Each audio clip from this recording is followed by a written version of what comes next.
first of all, I'd love to say it's so good to have you here. Oh, thanks. It's nice to be here. Thanks for having me. My question is, have you always had an interest in 18th century American history, or have you acquired one since working on the show? I've acquired it. I didn't really know an awful lot about it.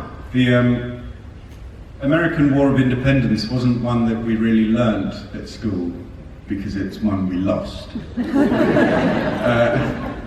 So I didn't really know an awful lot about it. I was vaguely familiar with a few of the leading players in it, but not a huge amount.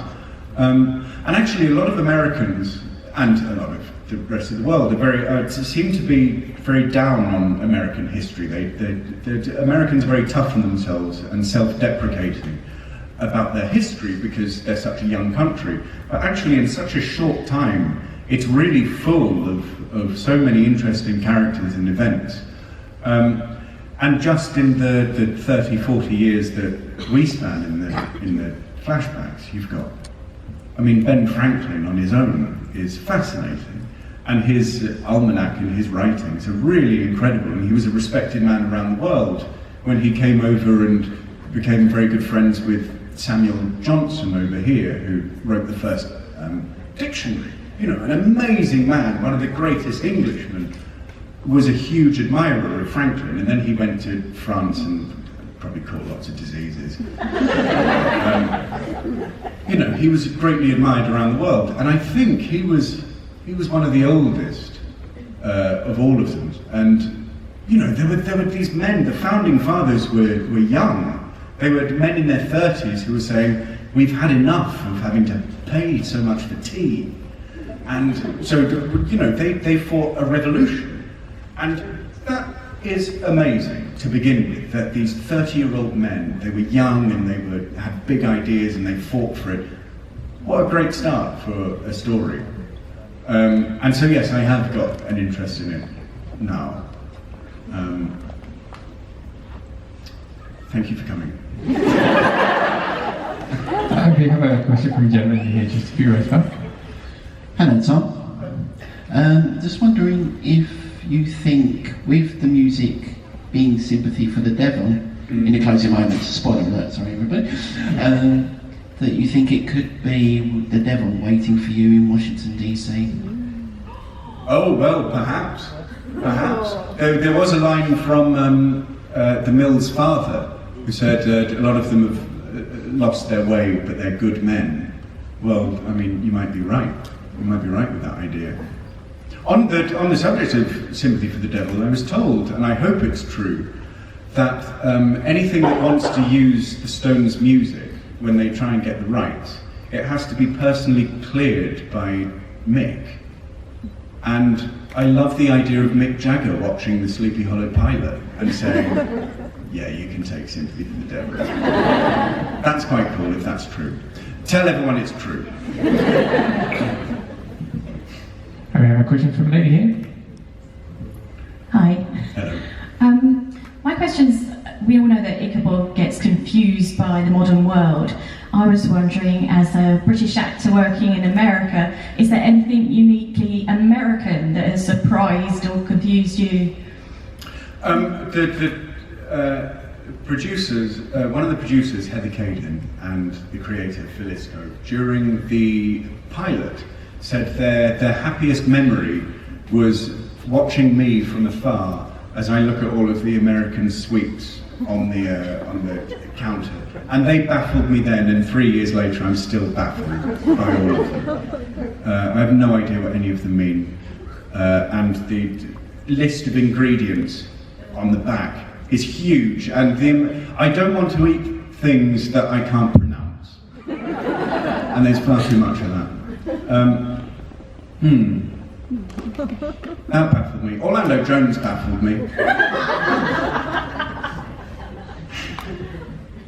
A question from a couple of the first ladies here, so let's start with you. Hi, Tom. Hello.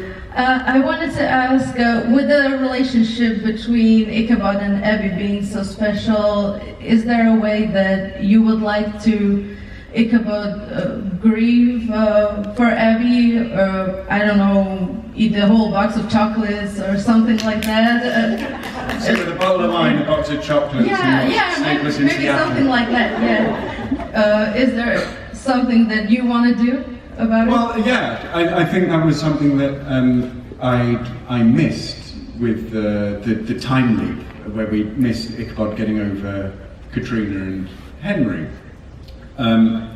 With this, there is another spin on it, that he's got a focus to find that, you know, her soul, the soul of the witness, goes to someone else, and her dad was very keen to say, you know, it's not over, the witness thing moves on to someone else. But I would like it if that wasn't his entire mindset, because it's such a huge thing for him. Obviously, it's huge. I would like there to be an opportunity to show something more nuanced, yeah. And we have a question from a lady here. Particularly chocolates in a bottle of wine. Hi Tom, so I have a purely fan wank question. So if Abby had stayed alive, and she should Fan Wank have. is the name of my band. If Abby had stayed alive, as she should have, and Ichabod and Abby had gotten their happy ending as they should have, how many children would they have had, and what would their names have been? I get the feeling she wanted Abby to stay alive. Loads.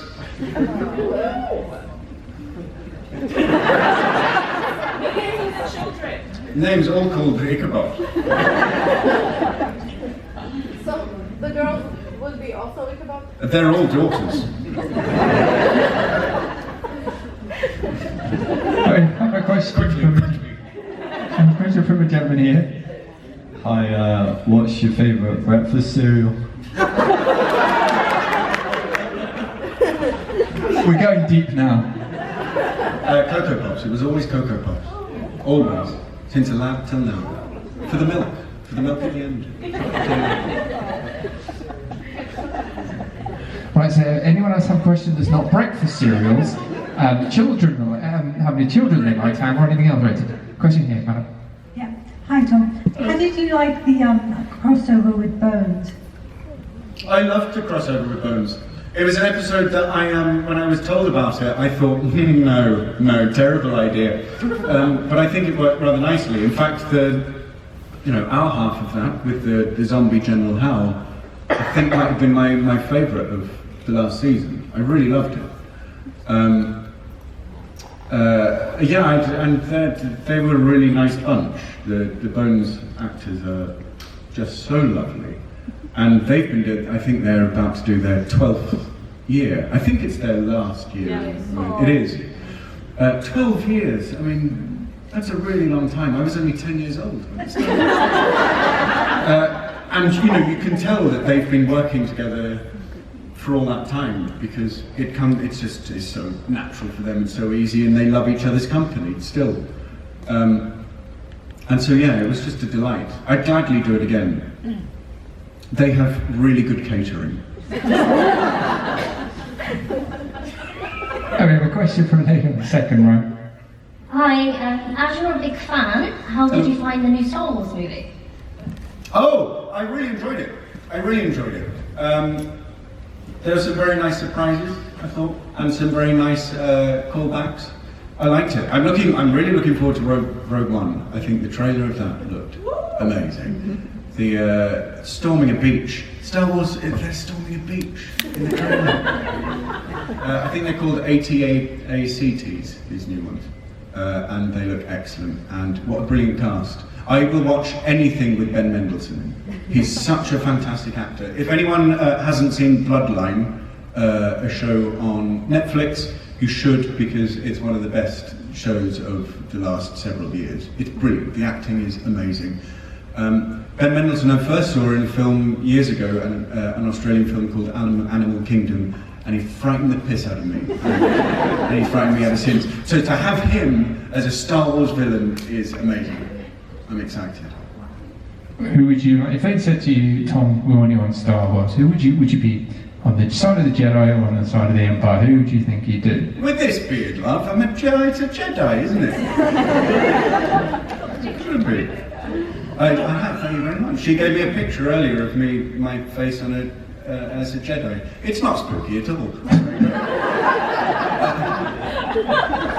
We've got time for a couple more questions. We'll start with this lady here.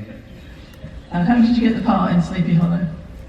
I put myself on tape over here one wet Saturday morning, and over here, when we put ourselves on tape to go to America, we then have to forget about it, because no one in America is going to watch it ever. Watch our tapes. It'll go on the pile marked English, or the pile marked cheap. So I forgot about it, and then 2 weeks later I got a call saying, "You're going to LA tomorrow to screen test with Nicole." And I went, oh, great. And so they said, "And here's 12 pages of scripts to learn tomorrow." And so I flew over, did about 3 hours. Sorry, and the buttons on the jacket. You've heard this story before. Stop me if you've heard this.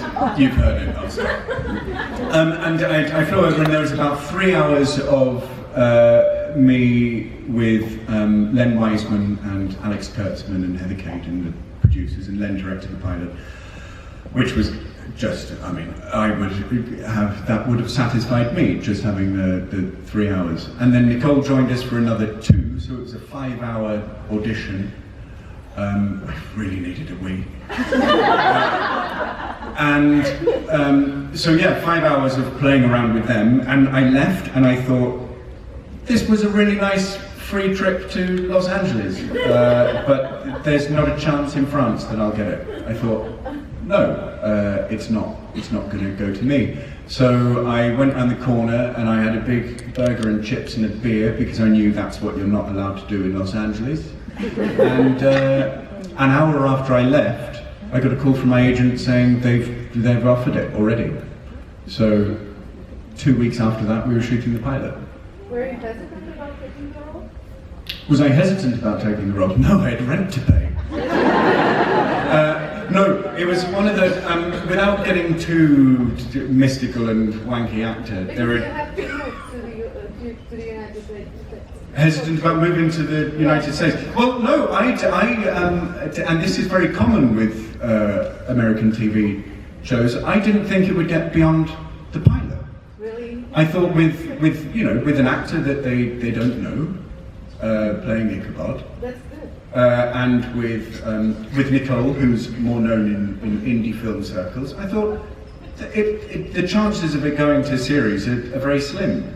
But Len Wiseman did a terrific job, and I think the pilot is extraordinary. I'm very, very proud of that. And they picked it up. So no, the idea of moving to America for 5 years really didn't cross my mind. I thought I'd be there for a few weeks. I'm glad you take the role. Oh, good. Do you want to just go up there now? Built out of a plank, shall we? This poor woman sat here going, she's sat staring at me going, when? But no, I wasn't hesitant about taking the role, because there are some scripts that you read and the character just jumps out at you, and you hear their voice and you see how they are, and the actor's job is just to step into the shoes. There are other scripts where you have to work for hours and hours and hours to try and find something that you, this is where I get tatty and actory, that you have to really connect with. And Ichabod was one that immediately was very, very clear who this person was. And that's, to me, one of the most important things. You're amazing. No, you're amazing. Get it right. Well, I have a question from this lady. Hi. Hello. I'm from Austria. From Vienna? Yes. My question is, do you know some words in German? No. You talked German. I did talk German in the. Moloch wird auferstehen. What did you call me? Moloch shall rise. You're right. What was that? What was that? That you just, was that one of my lines?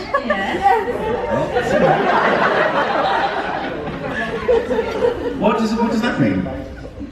Moloch wird auferstehen. What does that mean? About Moloch. Moloch Oh, Moloch shall rise. Oh, I had no idea it meant that. I wish you were there.